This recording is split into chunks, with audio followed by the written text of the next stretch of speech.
Happy week 14. It has been crazy. I know my last video was the 12th, week 12. I skipped a week. I was under the weather. So as you can see, I'm doing much better. I abandoned my forex pairs. I came out the gate swinging, doing 0.8% and whatnot, and the market's just totally disrespected everything I was trying to do. That was in my first week of this challenge. As you can see, I did minus 4% in 1 week. It was horrible. So I pivoted and I decided that I'm going to stick with my US30. I have two different strategies I trade for that, and also my strategy that I'm trading for gold. Both are very specific strategies. So my market analysis is not quite the same, you know, where I'm going through the pairs and looking at the zones and whatnot. What I'm doing now is I'm approaching the charts at a specific time per day, looking for a specific setup. If I see it, I trade it. If I don't, I don't. And that is it. So no stress, no mess, no stress.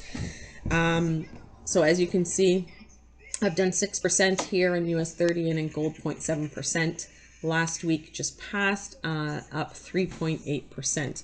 I was actually above break even on Friday, and I was trading my US30 in the afternoon.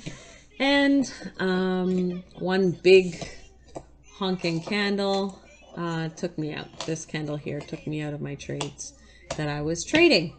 So I was selling, and then this candle came and whipped me out of everything. You could see minus 39.78, most of my profit for the day, and I ended up with a 1% profit loss. You could see here 1.1%, as opposed to, if I didn't lose that, I would have been up 2%, I believe, for the day. So that's what happened there, but I'm cool, that's fine. I still have some time left in the challenge. I think I have till the 12th, so I still have the whole of next week, plus the following week, Monday and Tuesday. That's more than enough time to either get, you know, a good dent in my 8% or get it past. As you can see here, I've done 4% this week, steadily every day being profitable, except for Friday. But I mean, losing 1% in a day is not a big deal. So let me just share with you my gold trade. This is my strategy. I'm trading for gold. It's a very specific strategy that I've learned from somebody I met on Instagram, YouTube. Her name is Alexandra, and her method, she calls it RBV. I don't know what RBV stands for, but I am following it because it is quite profitable. It's very simple.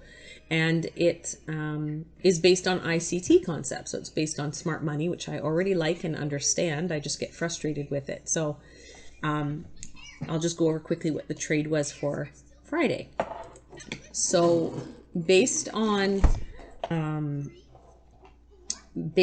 what I saw Friday when I came to the chart, let me just change to the hour chart. So on the hour chart, I have a unique way now of measuring if I'm bullish or bearish. So I was looking for, as you can see, weekly is bearish and the daily is bullish. Daily is actually now bearish again. So I'm going to leave this here, change that, just so I know next week when I come to the charts. So basically what I do is, this is the weekly high, this is the weekly low, this is the previous weekly high, previous weekly low. So we can see this week is lower than this week. It hasn't broken above, so we are bearish for the week. And then these little blue lines are my daily lines. So as you can see, I'll zoom in a little. You can see our daily, this daily line broke lower than this daily line. So now we're bearish. That's in a nutshell. If you want to understand the bias, check out RBV's video on how to find your daily and monthly bias. That is how I found this strategy. So kudos for her. So what I do now that I have my bearish is, and my bias is, I go to my time frame and I only trade New York kill zone. So I have on my chart, this is Asia kill zone, London kill zone, and New York kill zone. So when I come to my chart, I take a look and I see what the market is doing. And I could see when I came to the chart around this time in between, I'm not looking to take a trade unless it's in this pink box. So as soon as I saw price broke the low of London, so this is the London kill zone low, I'm looking for the break of structure. I see price broke it. I'm looking for where is the liquidity grab before the break. So this was the liquidity grab. So this candle shot up, took all the liquidity here before it ran away with price and broke structure. So I didn't find a setup on that liquidity grab. Excuse me. Where I found my setup is the second time it pulled back. So still keeping my same break of structure here. Price then pulled back, created a new high. This is the liquidity grab is here. Okay, so it grabbed liquidity. You can see here it grabbed liquidity. And then it broke structure again. It created a new low. So it broke, that was New York low at the time. It broke that low. So since it broke this low, it's still part of breaking London kill zone low. It just took a new pullback. It made a new grab and it broke it again. So here we have one break, then it pulled back, it broke again, pulled back, broke a third time. So there was actually 3 opportunities to find a bearish trade here. So when this broke, I identified my liquidity grab, I drew my fib, and then when I'm in the area, that's a premium area between 62 and 79, I'm looking for an engulfing move. So here I had my bullish candle, and then I had 1, 2, 3, 4 candles, which were 4 bearish candles, which engulfed. It's like a whole move. Not one candle engulfed, it's the whole move engulfed. So then I wait for price to retrace to 50% of that move. So this box represents the engulfing move, the range from body to body. So then I drew my line. This is my 50% line. Let me make it black so you could see it better.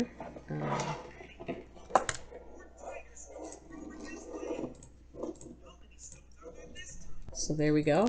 Price retrace. So this is my retest candle. I drew an arrow here. It retested 50%. And then this is my reject candle. So price came back up, rejected a second time. So that's telling me it's not going up, it's coming down. And then my entry was here. So I'm selling at the break of this low. So this is the retest candle. Once price breaks the low of the retest candle, I'm selling. So as you can see, I got in here. Price came down with a strong candle, no drawdown whatsoever. I took my first take profit at 20 pips here, my second at 40 pips. Then I put my trail on the 1 minute chart and it went down. This was a 100 pip move. I caught 40 pips of it. I profited. Price pulled back, caught me on my trail here. So I did miss some pips, but this strategy is not about trying to milk every single pip out of the market. This is about consistently winning. I sized down my risk because it was NFP Friday. So I only sized down, I did half my risk. So I risked 0.5% instead of 1% on the move.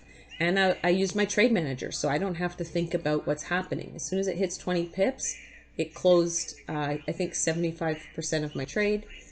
And then it closed another 10, or I think it was 80%, 10, and 10. I can't remember how I have it set up, but it did this automatically. I didn't have to think about it, and the trailing stop as well. So this was my move, as you can see, is 818, 200, and 283. So I made some pretty decent coin on that, about $1,000, which is about 0.5%. I traded US30. I made 1,000 here, but then I lost 4,000, and then if you look on my other time, I lost a little. I lost about 1,000 in my other time. There's certain times that I trade for this strategy, and this is based on. I wonder why it says 2.57%. That's not correct because I ended up losing. Maybe it didn't adjust, but in any event, there's 2 times of the day that I trade this strategy, and that's it. So this is pretty much all I'm doing. I'm doing US30. I'm doing gold on this strategy. If I zoom back on this day, I didn't see a setup. On this day, you can see I have my fib. I was looking for something, didn't have a setup. On this day I traded. I did get a setup. I guess I deleted I'm not sure what happened here. I deleted all the lines, but you could see here I did make money here. And then on this day I was looking, so it's not a trade every day. Here, this day I broke my rules. I didn't take my 20 pips, so both trades I ended up losing, which was stupid, which is why I only take 20 pips now. This day was a winning day. It's just small. I think I had my trade manager not set correctly. So you can see every day, same thing, right? I wait, I look. This was my engulfing move. I think obviously you can see there's no trade here, so I missed this. I didn't take either that or this is the 18th. This might have been on my last challenge. Anyways, in any event, same thing, engulfing move. We wait for the retest, a reject, and break of the retest low. This one didn't retest, so it kind of just did its own thing. I missed that entry. Here's another one. This one I made money on. It was a bullish day, so engulfing move right here. Retest was here and reject. Entered on the break of the retest high was here. And I took it right to the TP, which was more than 20 pips this time. I was still learning. And then I got taken out at break even. So it's very specific. Here again, New York. I took my entry here. I don't know what this... Oh, this was FOMC news. So I did make some money on FOMC. This one took me break even. So you could see all my trades here. This one I was looking. There's my engulfing move, but I didn't get an entry for whatever reason. Same thing, engulfing move, but I didn't get an entry that day. Sometimes I just miss the entry. So that's it. So you could see in my history the trades that I'm looking at, the trades that I've taken, the ones that I've taken, you see the profit on there. This is an indicator. It draws the profit. I'm not putting these boxes here. These are actual trades that were taken. So you can see this is profitable. Majority of everything is green. Green. These are red because I'm stubborn. So if I had looked, I entered here. There was a signal there. I guess I deleted the boxes or whatever, but that went 40 pips and then it pulled up. So if I would have set my trade manager to the 20 and the 40, I would have made money on this trade. Same here. This entry was a little late because it's outside of the box, but I still would have made my 40 pips, 20 and 40, instead of taking a loss. So, you know, the object of trading is not to make every pip. The object of trading is to be profitable, to make money. It's not about making millions of dollars right out the gate. It's about being consistent, because the reality is if I can do this consistently with no drawdown and not taking a loss, there's nothing that says I can't risk 1%, 2%, 3% in the trade. Once you have your data and you know your win rate, it doesn't matter. As long as you stay within your risk profile, you're good. So, I mean, it would have been nice to had this as 1%. I would have made way more money, but you have to be smart. It's NFP Friday. It's the first day of Q2. And on top of that, it's Friday just in general. So I sized down. I did half my risk. But this is a textbook, perfect entry. Engulfing move, retest, reject, sell from the low. Beautiful, beautiful, beautiful, beautiful move. So this is what I look for now. This is my manual trading. The other thing that I am looking at is it's a shark fin strategy. So I'm trading, you know, price breaks out of the Bollinger Band, breaks back in. I set a pending when it breaks back in. And then I go 1 to 2, stop loss at the bottom band, and take profit 1 to 2.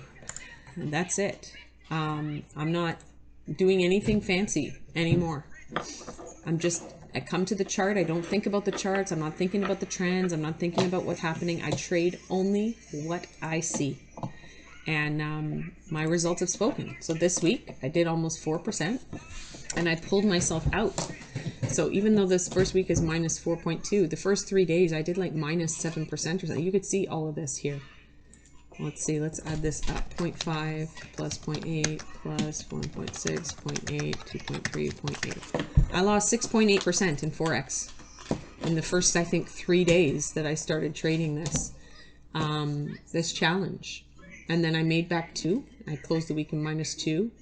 Last week I wasn't very well, but I ended up still profitable. And then this past week, just past week 14, I did very well. So I'm expecting if I have another week like this again, 4, 5, 6%, I'll be close to passing, or I will pass this challenge finally once and for all. So that's it for my video for today. I will not be doing an overview video because I am not paying attention to what I think might happen. I'm waiting specifically for a very specific entry every day. And if I don't see the entry, I'm not taking the trades. If I don't see the entry, I'm not taking the trade. That's it. This is what I'm doing. So I hope it's not too boring for you. I will make a more detailed video about the strategy. Maybe I'll put a video with a couple different strategies that I have just to share with you. But in terms of overview and updates and stuff, I can do small updates of the trades, but the reality is every day I'm doing the exact same thing. There's not really much room for me to interpret or figure out or decide what I'm doing with the charts. I'm just doing it every day. And that's it. So hopefully you enjoy this video, my week 14 video with my MFF challenge, my forex funds, which is very good. I'm expecting to pass this and get my refund and then move on to phase 2, and good things are going to happen. If you're interested in looking at my forex funds, just check out the link at the bottom. Shoot me a link if you want a discount code or anything. I'll see what I can get you. And you do get an extra bonus refund when you pass if you use my referral link. So there is a benefit, of course, for using my link as opposed to just signing up blindly. Anyways, thank you so much for watching. Don't forget to like and subscribe if you like this content. Also, in the comments, you can put some comments there below. If there's anything you want to see, anything you want me to explain, I'll be happy to do that. All right. Thank you so much, and have a wonderful weekend.